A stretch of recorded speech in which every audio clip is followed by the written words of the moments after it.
There's a general assumption the early Christians lived with this really deep sense that Christ was going to return again soon. But then Father Lawrence Farley makes this interesting observation. He says that the epistles speak of Christ's return as being imminent, but the Gospels are careful to underscore the fact that there really is no strict timeline to all of this, and that no one really knows the day.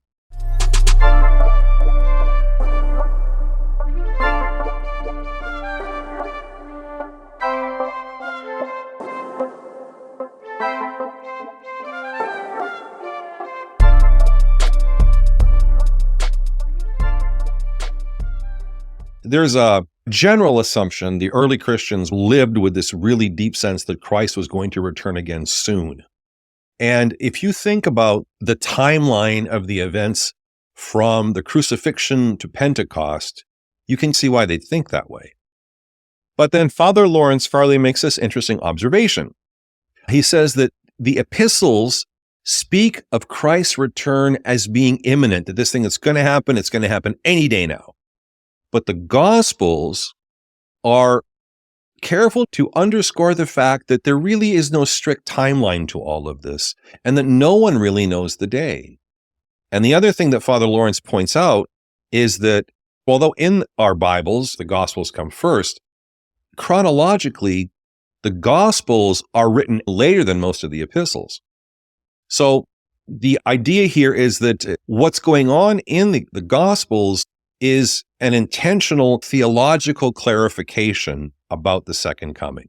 Father Lawrence writes, "It would seem that in apostolic times the Lord's return was imminent, not in the chronological sense of calendar years, but from the eschatological perspective of the ages. The Lord had been crucified, buried, risen, and ascended, and now is ready to return. His second coming was near in the sense that no great and long unfolding of civilization need occur before it could happen. The last hour had come. The last item on that divine eternal agenda of the ages had been reached."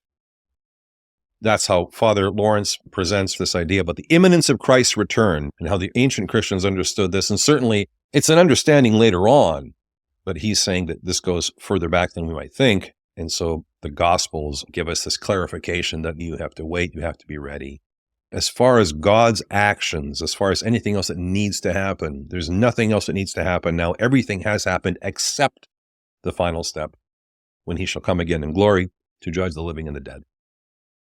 End times prophecies and all these things, they can be very distracting. It's natural for us to focus on an uncertain future because we don't like things that are uncertain.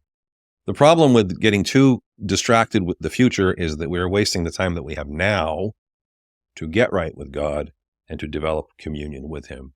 Like I've said multiple times in church, we cannot expect to enter as citizens of the kingdom of God at the end of the age unless we are already living as citizens of that kingdom now. That's the ultimate question, not when is it going to happen, but am I living out my citizenship in God's kingdom here now?